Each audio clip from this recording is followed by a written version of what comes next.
बहुत प्यारा सा स्वर है, प्लीज़ ज़रूर सुनिएगा, बहुत अच्छा लगेगा।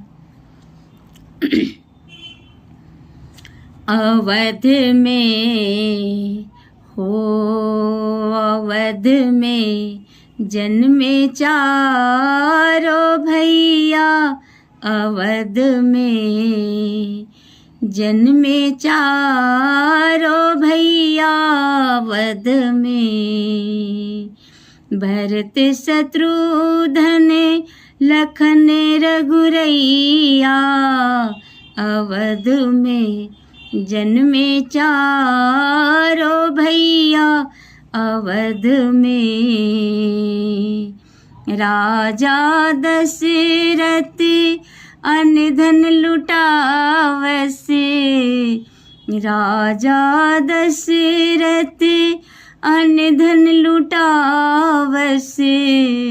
और लुटावस रुपैया, अवध में जन्मे चारों भैया,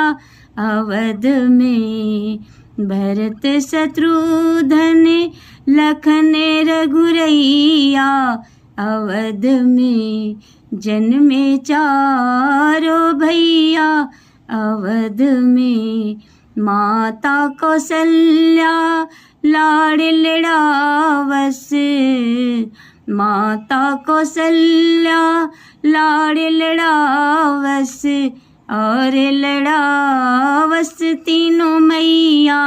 अवध में जन्मे चारों भैया, अवध में भरत शत्रुघ्न लखन रघुरैया,